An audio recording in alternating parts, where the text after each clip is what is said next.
పరిశుద్ధ గ్రంథంలోనికి వెళ్ళడానికి ముందుగా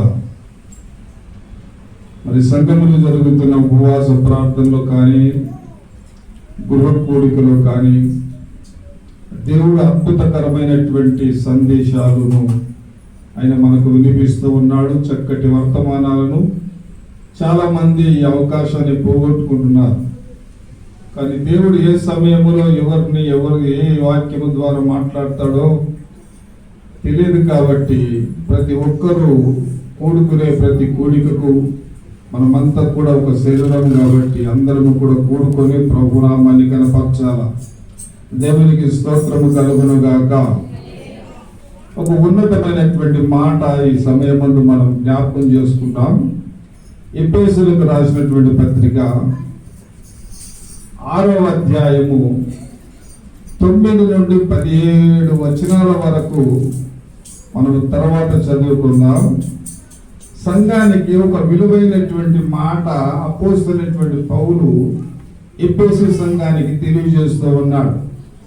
ఇందులో 13వ వచనాన్ని మాత్రం మనం చదువుకుందాం.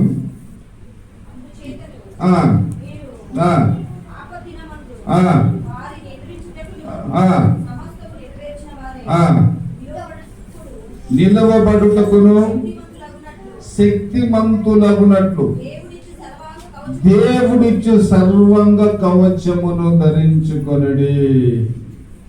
ఏం ధరించుకోవాలా? ప్రతి విశ్వాసి అయినా సేవకుడైనా సర్వాంగ కవచమును ధరించుకోవాలి.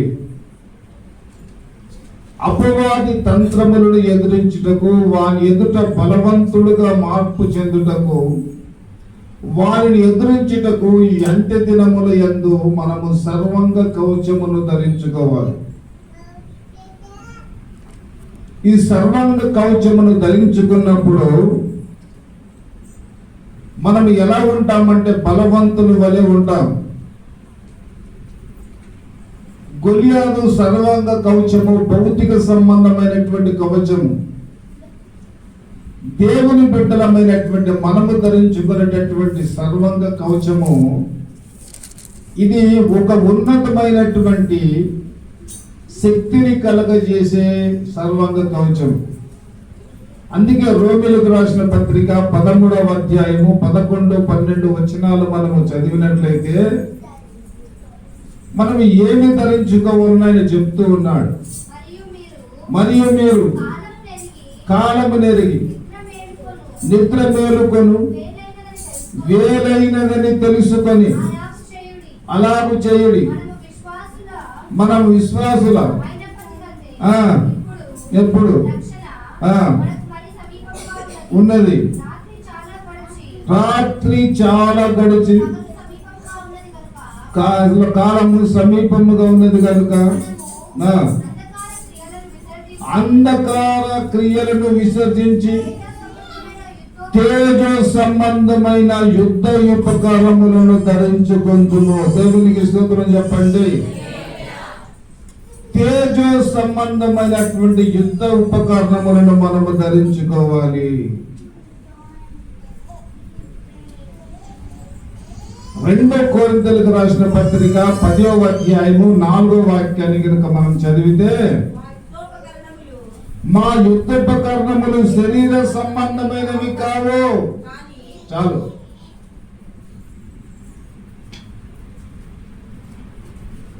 మనము ధరించుకున్న యుద్ధోపకరణములు ఏవైతే ఉన్నాయో శరీర సంబంధమైనటువంటి కావు.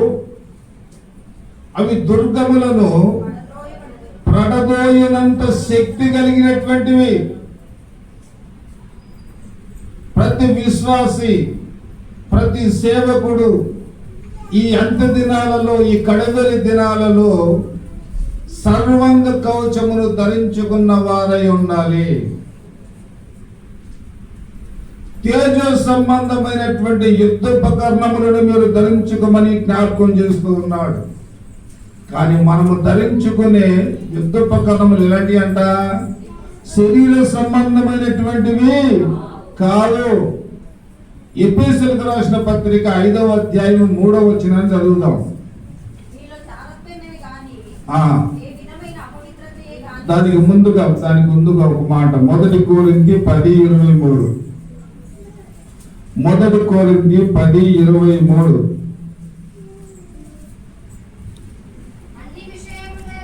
చూడండి, ఇక్కడ చెప్తున్నాడు చూడు, అన్ని విషయముల యందు మనకు స్వతంత్రము కలదు గాని అన్ని కూడా చేయదగినవి కావు. గుర్తుపెట్టుకోవాలి, మనకు అన్నిటి మీద భూలోకములు స్వతంత్రం ఉంది.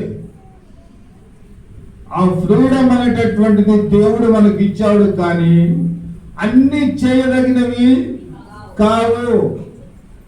చేసేవి ఉన్నవి, చెయ్యని కూడా ఉన్నాయి. అన్ని చేయదగినవి కావు. ఇప్పుడు చదవండి, ఎఫెసీ 5:3 ఏమంటాడు? జారత్వమే గాని, ఏ విధమైన అపవిత్రతే గాని, లోభత్వమే గాని వీటి పేరైనను నీ నోట ఉండకూడదు. ఇది పరిశుద్ధులకు తగనిది. ఏ భూతులైనను సర్వశక్తులైనను నీ నోట ఉండకూడదు.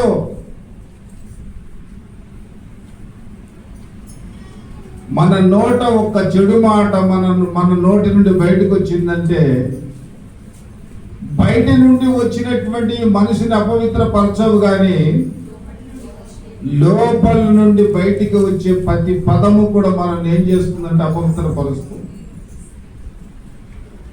నీవు నేను అలా అపవిత్రులమై ఉండుట దేవునికి ఇష్టం లేదు. కాబట్టి ఈ కడవరి దినాలలో మనం ఏమి ధరించుకోవాలని చెప్తున్నాడు? సర్వాంగ కవచమును ధరించుకోవాలి. ఇప్పుడు 4వ వచనం చదవమ్మా, అదే అధ్యాయం 4వ వచనం. చూడండి, మన నోటి ఏముండాలంటే, ఇది అండర్లైన్ చేసుకోండి ప్రతి ఒక్కరు బైబిల్లో. నీ నోట ఏముండాలా? కృతజ్ఞత వచనమే ఉండవలను గాని బూతులైనను, పోకిరి మాటలైనను, సరసక్తులైనను ఉచ్చరింపకూడదు. ఇవి నీ నోట ఉండనివి, తగనివి.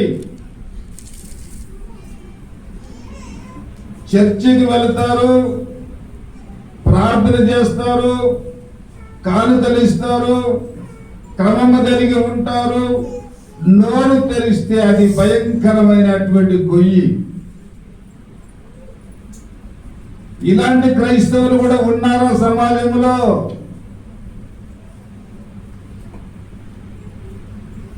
నిజంగా గమనించి చూస్తే ఒక 20-30 సంవత్సరాల వెనుకకు వెళితే భర్త తినేంత వరకు భార్య ఆహారం తినేది కాదు. భర్త పనికి పోయి వస్తే ఆయనకు వడ్డించి ఆయన కడుపు నిండా అన్నం తిన్న తర్వాత మిగిలితే అదే ప్లేట్లో అన్నం వేసుకొని తినే సంప్రదాయం. ఈ రోజుల్లో ఎలా ఉన్నారు? వాడు తింటే తిన్నాడు, లేకుంటే లేకపోయింది, నాకు ఆకలైంది, నేనేం చేయాలా? తిని కూర్చోవాలా? చాలా జాగ్రత్తగా గమనించండి. దేవుని బిడ్డలమైనటువంటి మనము చేయదగినవి ఉన్నాయి, చేయకూడనివి ఉన్నాయి. ఏం మాట్లాడాలో, ఏమి మాట్లాడకూడదో అన్న విషయాన్ని చాలా క్లుప్తంగా ఆయన మనకు తెలియజేస్తూ ఉన్నాడు. యోహాను సువార్త 18వ అధ్యాయము 10-11 వచనాలలో గెత్సేమనే తోటలో యేసు ప్రభుల వారు సంచరిస్తున్న దినాన రోమా సైనికులంతా కూడా ఆయనను చుట్టుముట్టి ఆయనను తీసుకొని వెళ్ళాలని సిద్ధపడి ఉన్నటువంటి సమయంలో జరిగిన సంభవాన్ని మనం చదువుదాం. యోహాను సువార్త 18:10-11. సిమోను పేతురు యొద్ద కత్తి ఉన్నందున ఏం చేశాడంట? రోమా సైనికుడు వెళ్ళి యేసును బంధించినప్పుడు పేతురు దుడుకు పేతురు వెనక ముందు ఆలోచన చేసేవాడు కాదు. పలుగున వెళ్ళి తన ఊరలో కత్తి పెట్టుకుని ఉన్నాడు. ఇక్కడ గమనించండి, నేను చాలా ఆలోచన చేశాను. ఆ సమయంలో దేవుని శిష్యుడుగా ఉన్నటువంటి పేతురు యొక్క జీవితంలో కత్తి ఎలా వచ్చింది? ఆ కత్తి ఉండవలసినటువంటి స్థలంలో ఉండాలి, కానీ ఆయన దగ్గర ఎందుకు పెట్టుకుని తిరుగుతున్నాడు? జాలరులకు ఒక అలవాటు ఉంది. వాళ్ళు పడవలో ప్రయాణమై చేపలు పట్టేయడానికి వెళ్ళినప్పుడు వాళ్ళు పడవలు తిరుగుతూ ఉంటాయి, కానీ అందులోనే వారు ఆహారం సిద్ధపరచుకొని పట్టినటువంటి చేపలను వండుకొని తినాలంటే ఏం కావాలా? ఇప్పుడు చేపలు కొయ్యాలంటే ఏం కావాలా? కత్తి. ఆ అలవాటు పేతురుకి ఇంకా పోలా. అన్ని విడిచిపెట్టాము, అన్ని విడిచిపెట్టి నేను వెంబడిస్తున్నామని చెప్పి వచ్చారే కానీ ఏమి విడిచిపెట్టలేదంటే కత్తి మాత్రం విడిచిపెట్టలేదు. అంటే ఏం చేశాడు? ఆ కత్తి తీసుకొని సైనికుని యొక్క చెవిని నరికాడు. దేవునికి స్తోత్రము కలుగును గాక. అప్పుడు ప్రభు అన్నాడు, చదవడం మాట 10-11 వచనాలు.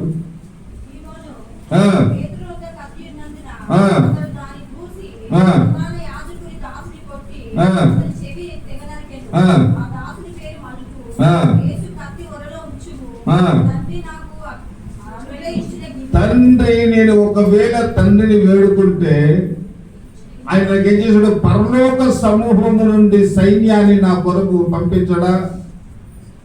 తప్పనిసరిగా పంపిస్తాడు. ఆ సైన్య సమూహం అంతా కూడా నా వద్దకు వచ్చి నన్ను కాపాడుతుంది కదా, నువ్వు ఎందుకు తొందరపడుతున్నావని చెప్పి ఆయన జ్ఞాపకం చేశారు. యేసు ప్రభు కరుణతో, ప్రేమతో రాజ్యాన్ని స్థాపించాడే తప్ప ఒక రోజున బరాబా వచ్చాడు యేసు దగ్గరికి. అయ్యా, నీకు మంది బలము ఉంది, నీ మాటల చేత ప్రజలను సమకూర్చుకుంటున్నావు, కత్తితో బుద్ధి చెప్పగలిగినటువంటి శక్తి నా దగ్గర ఉంది, కాబట్టి నీవు నాతో చేయగలిగితే ఈ రోమా సామ్రాజ్యాన్ని మనం ఏం చేస్తామంటే పతనం చేయగలమని చెప్పి బరబ్బా అడిగినప్పుడు ప్రభువుకు మాట అన్నాడు, బరబ్బా, అవసరం వస్తే నీ కొరకు చనిపోతానే తప్ప నీతో నేనేం చేయను, చేతులు కలపను. కరుణకు కత్తికి పొత్తు కుదరదు. ఒక మాట గమనించండి, విశ్వాస జీవితంలో సర్వాంగ కవచమును ధరించటమని ఎందుకు చెబుతున్నాడు ప్రభు? అపోస్తలుడైనటువంటి పౌలు అంటే డైరెక్ట్ గా మనం వెళ్ళి అపవాదైనటువంటి సాతానుతో యుద్ధం చేయలేము. అలా వెళితే వాని ముందు మనం ఏమైపోతాం అంటే ఓడిపోతాం. వాడి శక్తి కలిగిన వాడు. ఈ కవచమును మనం ఎప్పుడైతే ధరించుకుంటామో మనం వెళ్ళి వాడితో యుద్ధం చేయగలుగుతాము. దేవునికి స్తోత్రం చెప్పండి, చెప్పండి గట్టిగా హల్లెలూయా. కాబట్టి ప్రియమైనటువంటి ప్రియ దేవుని సంగమా, ప్రేమతో కరుణతో ఏమి స్థాపించాలా? దేవుని రాజ్యాన్ని స్థాపించాలా గాని మరొకటి కాదు. మన ముందు ఉంచబడినటువంటి ఈ యొక్క అపవాది ఎదుట పోరాటములో మనమంతా కూడా సర్వాంగ కవచమును ధరించుకోవాలి. ఒక మాట మనం చదువుకున్నాము. 2 దినవృత్తాంతాల గ్రంథము 20వ అధ్యాయము 21వ వచనము 17వ వచనము.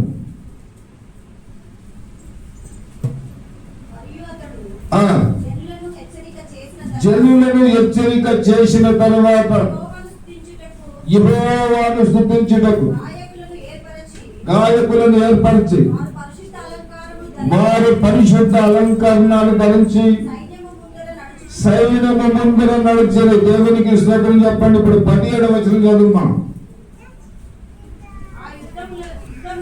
ఆ యుద్ధములో మీరు పోట్లాడవలసిన నిమిత్తము లేదు.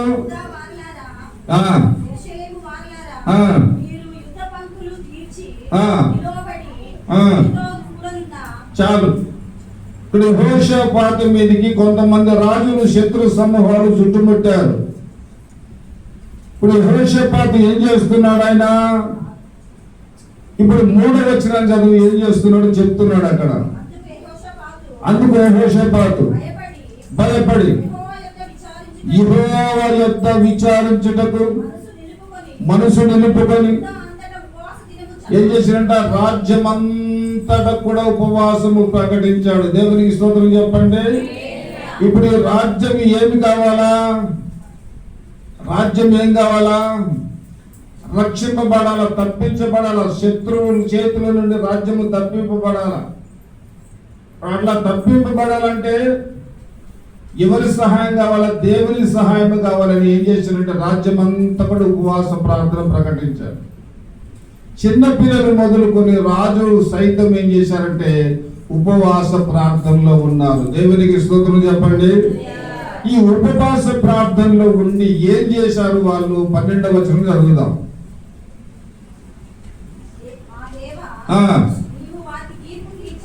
నీవు వారికి తీర్పు తీర్చవా? మా మీదికి వచ్చు ఈ గొప్ప సైన్యముతో యుద్ధము చేయుటకు మాకు శక్తి లేదని ప్రార్థన చేశారు. దేవునికి స్తోత్రం చెప్పండి. అపవాది అయినటువంటి సాతానుతో యుద్ధము చేయాలంటే మొదట ఏమి కలిగి ఉండాలి? మనము ఉపవాసము పాటించాలి. రెండోదిగా ఏమి చేయాలి అని అంటే ప్రార్థన చేయాలి. ఇప్పుడు యెహోషాపాతు యుద్ధానికి ముందు ఏం చేశాడు? ఉపవాసం ఉన్నాడు. ఆ తర్వాత ప్రార్థన చేశాడు. ఇప్పుడు 24వ వచనం చదవండి.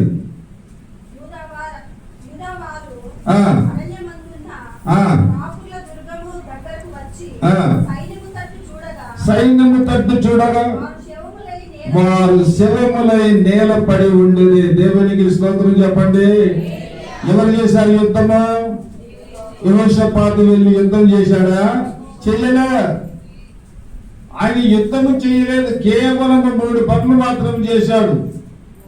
ఉపవాసం ఉన్నాడు, ఆయన సన్నిధానంలో ప్రార్థన చేశాడు, పరిశుద్ధమైనటువంటి అలంకరణ ధరించుకొని యుద్ధములో ముందు నడిచాడు. దేవునికి స్తోత్రం చెప్పండి గట్టిగా. అలా నడిచిన వెంటనే ఏమైపోయింది? ఆశ్చర్యకరమైనటువంటి రీతిలో వచ్చినటువంటి శత్రువులందరూ కూడా శవాలైపోయారు. దేవునికి స్తోత్రం చెప్పండి గట్టిగా. చెప్పండి గట్టిగా హల్లెలూయా. కాబట్టి సంఘమును చూసినా, విశ్వాసులైనటువంటి మనల్ని చూసినా లోకము భయపడాలి అని అంటే మనం ఏమి ధరించుకోవాలంటే సర్వంగ కవచమును ధరించుకోవాలి, పరిశుద్ధతను ధరించుకోవాలి. యుద్ధములకు ముందు ఎలా నడుస్తున్నారు వాళ్ళు? పరిశుద్ధమైనటువంటి అలంకరించుకుని నడుస్తూ ఉన్నారు. పరమగీతములు 6వ అధ్యాయము 4వ వాక్యం చదువుదాం. పరమగీతములు 6వ అధ్యాయము 4వ వచనాన్ని చదువుదాం.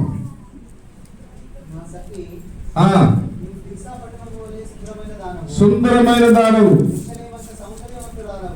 యెరూషలేమంత సౌందర్యము గల దానవు, కెక్కెములనెత్తిన సైన్యము వలె భయము పుట్టించే దానవు. అందరు చెప్పండి గట్టిగా మాట. భయము పుట్టించే దానవు. ఒక వ్యక్తికి, ఎదుటి వ్యక్తికి మనల్ని చూసినప్పుడు భయము కలగాలంటే ఎలా కలుగుతుందంటే మనం ఉండే పరిశుద్ధతను బట్టి ఎదుటి వ్యక్తికి భయం కలుగుతుంది. దేవునికి స్తోత్రం చెప్పండి.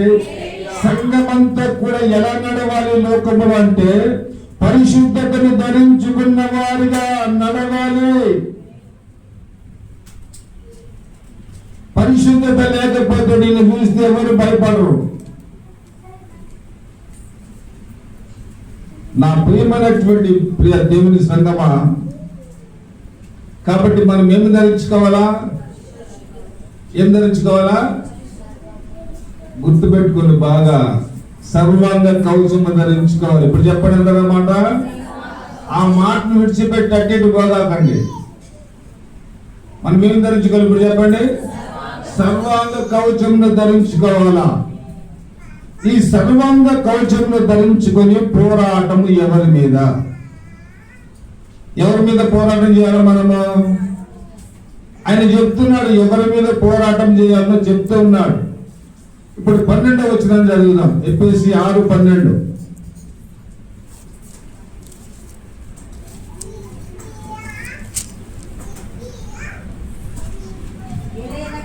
ఏలయనగా మనము పోరాడునని శరీరులతో కాదు. ఆగిపోండి అక్కడనే, ఆ మాటను గుర్తుపెట్టుకోండి. మనము యుద్ధము చేసేది, మనము పోరాటము చేసేది శరీరులతో కాదు, రక్త మాంసములతో యుద్ధము కాదు. రక్త మాంసములు కలిగిన వారితో యుద్ధము మనము చేయకూడదు. భార్య భర్తల మధ్య యుద్ధము, పిల్లల తల్లిదండ్రుల మధ్య యుద్ధము, సంఘముల యుద్ధము, సమాజముల యుద్ధము. ఎక్కడ యుద్ధము చేసిన ఎవరితో చేస్తున్నావు? నువ్వు శరీరులతో చేస్తున్నావు. శరీరము ధరించిన నేను, శరీరము ధరించిన నీవు, మన మధ్యలో యుద్ధమా? మన మధ్యలో ఏముండాలా? ప్రేమానురాగములు ఉండాలా తప్ప యుద్ధములు ఉండకూడదు. అందుకని అంటాడు, మీరు పోరాడినది శరీరులతో కాదు. మరి ఎవరితో పోరాడాలి మనము? అక్కడ 4 పేరు చెప్పాడు. ఏం చెప్పాడు? ప్రధానులతోనూ, రాసుకోండి, ప్రధానులతోనూ, అధికారులతోనూ, లోకనాథులతోనూ, దురాత్మ సమూహములతోనూ పోరాడాలి. దేవునికి స్తోత్రం చెప్పండి గట్టిగా. ఈ 4తో మనము పోరాడాలి. ఇప్పుడు ఆత్మ సంబంధంగా పోరాడాలి. బాగా గమనించండి. మనకు శ్రమలు రావద్దు. ఏం రావద్దు? అందరు నోరు తెచ్చి చెప్పండి. ఏం రావద్దమ్మా? శ్రమలు రావాలన్నా రావద్దా? రావాలన్నా ఎంతమంది చేతులు ఎత్తండి. కొంతమంది చేతులు ఎత్తారు. మీకు వద్దా? శ్రమలు వద్దా? ఒక మాట మీకు జ్ఞాపకం చేస్తాడు. ఒక భక్తుడు చెప్పాడు, సముద్రము ఉన్నంత కాలము తరంగాలు వస్తాయి, అలలు వస్తూనే ఉంటాయి. ఎప్పటిదాకా? సముద్రం ఎంత కాలం ఉంటుందో అంతకాలము అలలు తరంగాలు వస్తూనే ఉంటాయి. అదే ప్రకారంగా భూమి మీద నీ ఉన్నంత కాలము నీకు శ్రమలు తప్పవు. నువ్వు ఎంత భక్తి పరుడవైనా, ప్రార్థన పరుడవైనా, నీ జీవితంలో శ్రమలు అనేటటువంటి తప్పవు. ఎప్పటిదాకా? ఈ భూమిని విడిచేంత వరకు నీకు శ్రమలు తప్పవు. ఏదో ఒక చిన్న శ్రమ, పెద్దవి కాకపోయినా చిన్న శ్రమ, మనసులో ఆందోళన కలిగించేటటువంటి శ్రమ, మాటలలో శ్రమ, ప్రవర్తనలో శ్రమ, ఈ రకంగా ఎన్నో రకాలైనటువంటి శ్రమలు మనకు ఎదురవుతూనే ఉంటాయి. అప్పుడు మనం ఏం చేస్తాము? శరీరులతో యుద్ధం చేస్తాము, కానీ మనము యుద్ధము ఈ 4తో యుద్ధము చేయాలి. ఎవరితో చేయాలి చెప్పి ఇప్పుడు చెప్పండి. ప్రధానులతోనూ, అధికారులతోనూ, లోకనాథులతోనూ, దురాత్మ సమూహములతో యుద్ధము చేయాలి. ఆదికాండము 14వ అధ్యాయంలో మనం చూస్తే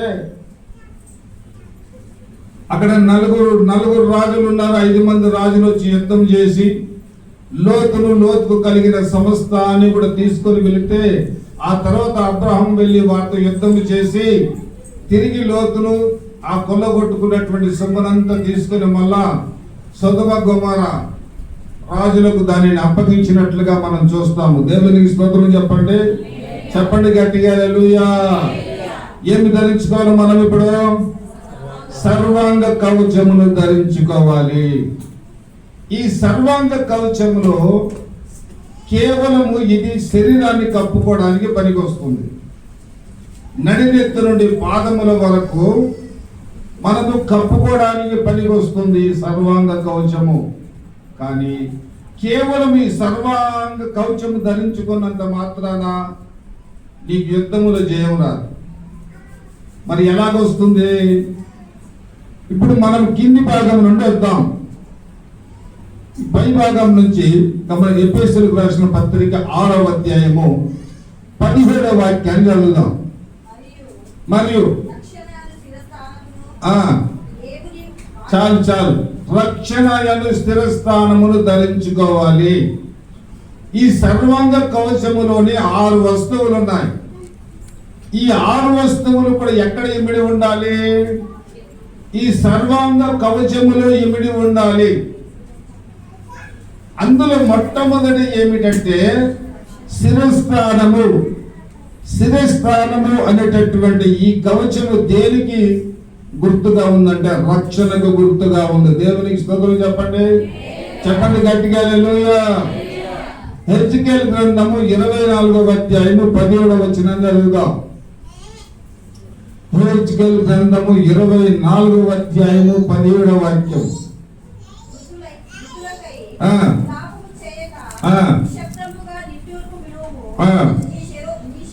నీ శిరోభూషణములు అలంకరమునకు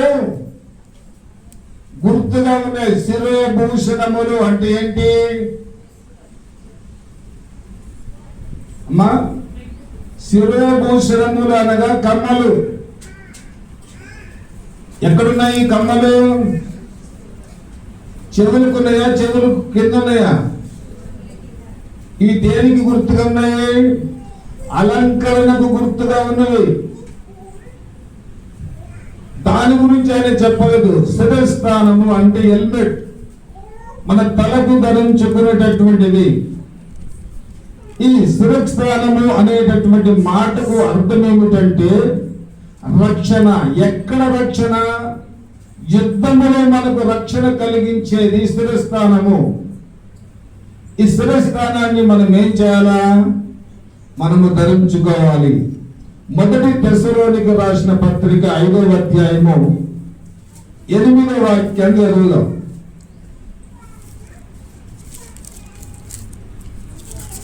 మొదటి తెస్సలోనికీ 5:8.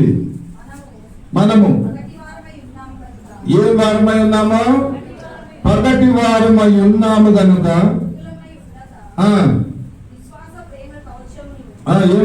ఏం కవచం అది? విశ్వాస ప్రేమ కవచము. అది రక్షణ. రక్షణ. దేవునికి స్తోత్రం చెప్పండి. ఇప్పుడు పరలోక రాజ్యానికి వెళ్ళాలంటే 3 మెట్లు అని చెప్పాను. ఏ మెట్లు? మార్గము, సత్యము, జీవము. ఇప్పుడు మనం ఎన్ని సంవత్సరాలు భక్తి చేసి ఏ మార్గంలోనే ఉన్నాం. ఇంకా 2 మెట్లు ఎక్కాల. సత్యము, ఆ తర్వాత జీవము. మన బ్రతకంతా ఈ రక్షణలోనే సరిపోతే మరి 2 మెట్లు ఎక్కాలి కదా. ఆ 2 మెట్లు ఎక్కితే నేను ఎక్కడికి పోతావు అంటే నిత్య జీవనానికి వెళ్తావు. దేవునికి స్తోత్రం చెప్పండి గట్టిగా, చెప్పండి గట్టిగా హల్లెలూయా. ఈ శిరోభూషణాలు అలంకరణకు గుర్తు. ఈ శిరస్థానము ఏదైతే ఉందో అది రక్షణకు గుర్తుగా ఉంది. దేవునికి స్తోత్రం చెప్పండి. కాబట్టి ప్రతి ఒక్కరు ఏమి ధరించుకోవాలంటే శిరస్థానమును ధరించుకోవాలి. ఈ సర్వాంగ కవచములో మొట్టమొదటి పాయింట్ ఏమిటంటే శిరస్థానము. బ్రాకెట్లో రక్షణ అని రాసుకోండి. మొదటి సమూయేలు గ్రంథము 17వ అధ్యాయము 5వ వచనము.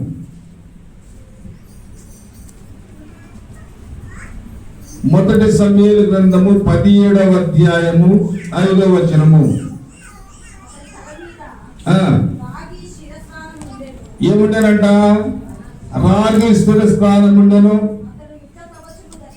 అది యుద్ధ కవచమును ధరించుకొని ఉండెను. ఎవరు ధరించుకునేవి? గొలియాదు ధరించుకున్నటువంటివి.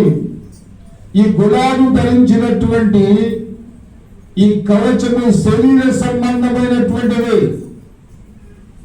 కాబట్టి గొలియాదు ఏం చేయాలి? గొలియాదుని ఎక్కడ కొట్టాడు? ఒడిశాలతో రాయి పెట్టి ఎక్కడ నుదిట తగిలింది. ఇక్కడ గ్యాప్ ఉంది. మిగిలిన శరీరం అంతా కూడా కవచం. డాలు వాడి దగ్గర ఉండేది కాదు, ఖడ్గం వాడి దగ్గర ఉండేది కాదు. అవిటిని మళ్ళా వేరొకరు మోసుకుంటూ రావాలి. అంత బలమైనటువంటి కవచాన్ని ధరించుకునేటటువంటి వాడు. అది శరీర సంబంధమైనటువంటివి. అదే 17వ అధ్యాయం మొదటి సమూయేలు 38వ వచనం చదువుదాం. ఇప్పుడు అదే దావీదు ధరించుకొని ఏమంటున్నాడు? పిమ్మట దావీదులకు ధరింపచేసి ఏం చేశాడంటే రాగి స్థిరస్థానము ఒకటి ఆయన కట్టి యుద్ధ కవచము తొలగించను. ఈ సామాగ్రి అది ఏం లేదండి, ఈయనకు యెహోవా మీద ఆనుకొని ఆధారపడి యుద్ధము చేసే అలవాటు ఉంది, కానీ ఈ లోక సంబంధమైనటువంటిది ధరించుకొని యుద్ధము చేసే అలవాటు లేదు. పోట్లాడిన ఒక్కడు పోట్లాడతాడు, జయిస్తే ఒక్కడు జయిస్తాడు.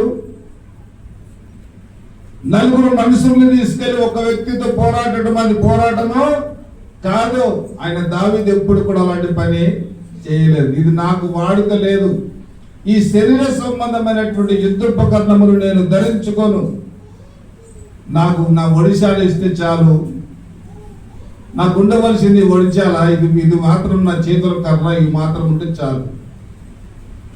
పాలుతున్నటువంటి స్పష్టమైనటువంటి పాలుతున్నటువంటి ఏటిలో నుండి 5 రాళ్ళు నున్నటి రాళ్ళను తీసుకొని ఏం చేశాడు, గరుకుదనము ఆ రాళ్ళు నున్నవి రాళ్ళని రాశాడు. ఎందుకు నున్నగా అయిపోయే రాళ్ళు? వాటిలో ఉండే నీటి పారుచినటువంటి నీటిలో ఉన్న రాళ్ళు ఎలా ఉంటాయి అంటే చాలా స్మూత్ గా ఉంటాయి. వాటిలోని గరుకుదనం అంతా కూడా వెళ్ళిపోయి అవి చేతులు పట్టుకుంటే జారిపోయేలాగా ఉంటాయి. మనలో మన విశ్వాస జీవితంలో మనము కూడా ఎలా ఉండాలంటే గరుగుతనముగా ఒకవేళ నీ జీవితంలో ఉంటే ఈ పరిశుద్ధాత్మ అనే ప్రవాహములో నీలో ఉండి హెచ్చుతగులన్నీ కూడా తరిగిపోయి నునుపుగా మార్చబడాలి. దేవునికి స్తోత్రము కలుగును గాక. చెప్పండి గట్టిగా హల్లెలూయా. కనుక ఏం చేశాడంటే నాకు వాడుక కాదని ఒడిశాలు తీసుకొని ఒడిశాలతో కొట్టి గొలియాదును చంపి ఆ తర్వాత ఖడ్గముతో తన తలను తెగ నరికినట్లుగా లేఖనాలను మనం చూస్తాం. కాబట్టి దేవుని బిడ్డలమైనటువంటి మనము స్థిరస్థానమును ధరించుకోవాలి. యెషయా గ్రంథము 60వ అధ్యాయము 18వ వాక్యము. యెషయా గ్రంథము 60వ అధ్యాయము 18వ వాక్యము.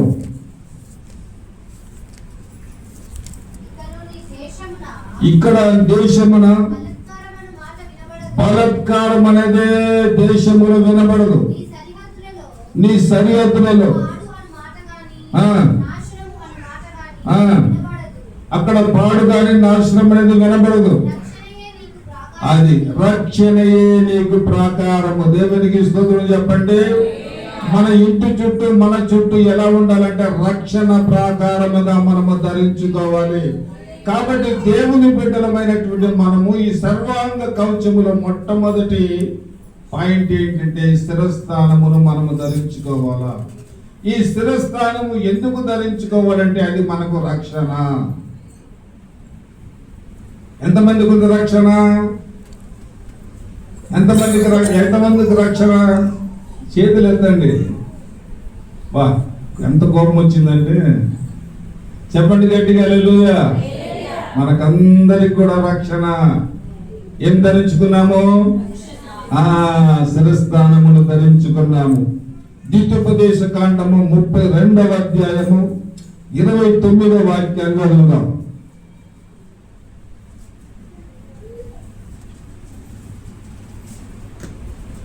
ద్వితోపదేశ కాండము 32వ అధ్యాయము 29వ వాక్యం. వారు జ్ఞానము తెచ్చుకొని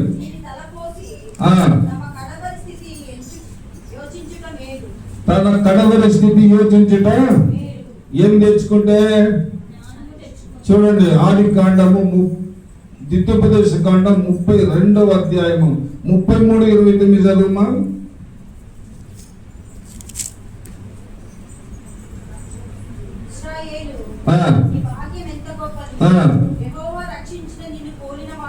అది యెహోవా రక్షించిన నిన్ను పోలిన వాడెవడు?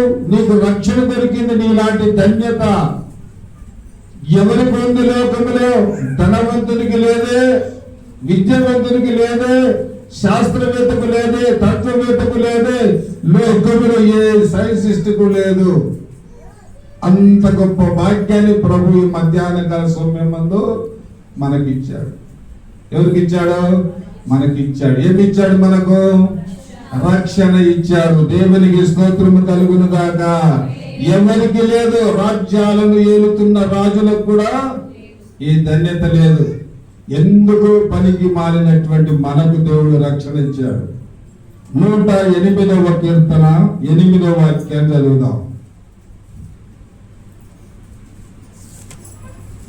108:8 ఎంతసేపా? పునాది గిలాదు నాది, మనిషే నాది, ఎఫ్రాయిము నాకు స్థిరస్థానము. దేవునికి స్తోత్రం చెప్పండి. ఎఫ్రాయిము నాకు నువ్వు స్థిరస్థానము.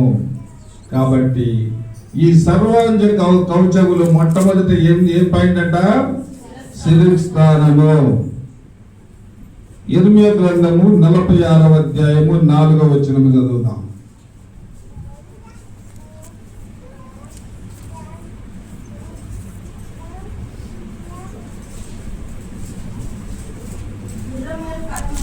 గుర్రములను కట్టుడు,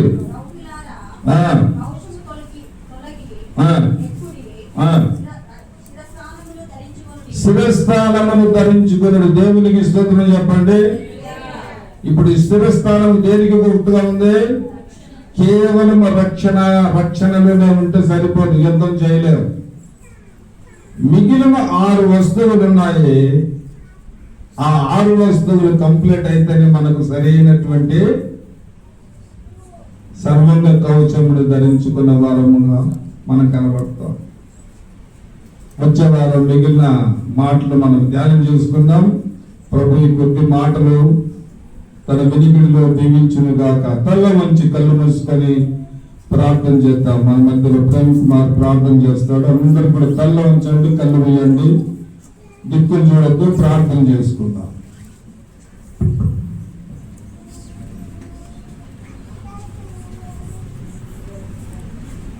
మా ఊళ్ళో ప్రేమించి మాకు యొక్క తండ్రి యేసుక్రీస్తు ప్రభువా, ఈ యొక్క పునరుద్ధరణ దినములో, ప్రభు దినములో యొక్క వల్ల చుట్టూ చేరి వచ్చి ఈ నామను గణపరచడానికి, పూజించడానికి, ఈ నామను హెచ్చించడానికి, నన్ను ఆరాధించడానికి, నువ్వు చేసిన మేలు ప్రభు జ్ఞాపకం చేసుకొని నిన్ను మహిమపరచడానికి ఇచ్చిన ఈ ప్రభు మంచి భాగ్యాన్ని కూడా వందనము తండ్రి. ఎన్నటి వారి మమ్మల్ని ప్రేమించి మనకి మమ్మల్ని మా యొక్క ఆయుష్కారాన్ని పొడిగించి నేను ఆ మందిర భాగ్యాన్ని, మీకు తల్లి భాగ్యాన్ని మీరు అనుగ్రహించి ఉండగా నేను నామను గణపరుస్తున్నాం తండ్రి. ప్రభావ ఇంతవరకు తండ్రి మీ యొక్క ఆత్మ సంచారం ద్వారా ఆకాశ వాక్యాలు విప్పి నేను వాక్యం ద్వారా నాతో మాతో మీరు మాట్లాడిన దేవా నీకు వందనం చేస్తున్నాం తండ్రి. అవును తండ్రి, ఈ లోకం మేము జీవిస్తున్నాం తండ్రి. ప్రభా ఈ లోకంలో మాకు రక్షణ కావాలి అని తండ్రి. మేము ఈ లోకంలో పడిపోకుండా ఉండాలి అంటే అయ్యా తండ్రి కర్వాంగ కవచం ధరించుకోవాలని చెప్పి మీ వాక్యం ద్వారా మీరు మాకు మాట్లాడుతూ వచ్చారు.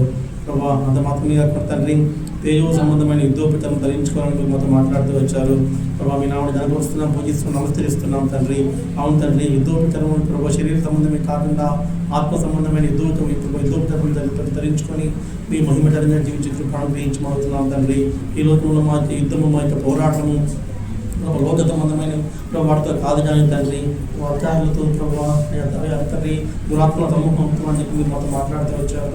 అవును తండ్రి, మా యొక్క మాటలు తండ్రి ఇప్పుడు అంత మాత్రమే మా యొక్క మాటలు తండ్రి అయ్యా తండ్రి సరైన మాటలు ప్రభావ సరైన విధంగా ఉచ్చరించుకోదన పోకిరి మాట్లాడి సరస్వత్యాన్ని లేకుండా సహాయం చేయమడుగుతున్నాం తండ్రి. అవును తండ్రి, ఆనాడు తండ్రి పేతులు ఈ విధంగా తండ్రి తను అన్నింటినీ విడిచిపెట్టినప్పటికీ తండ్రి కత్తిని విడిచిపెట్టకుండా జీవించడం తండ్రి మేము కూడా మేము రక్షించబడ్డం మేము తండ్రి.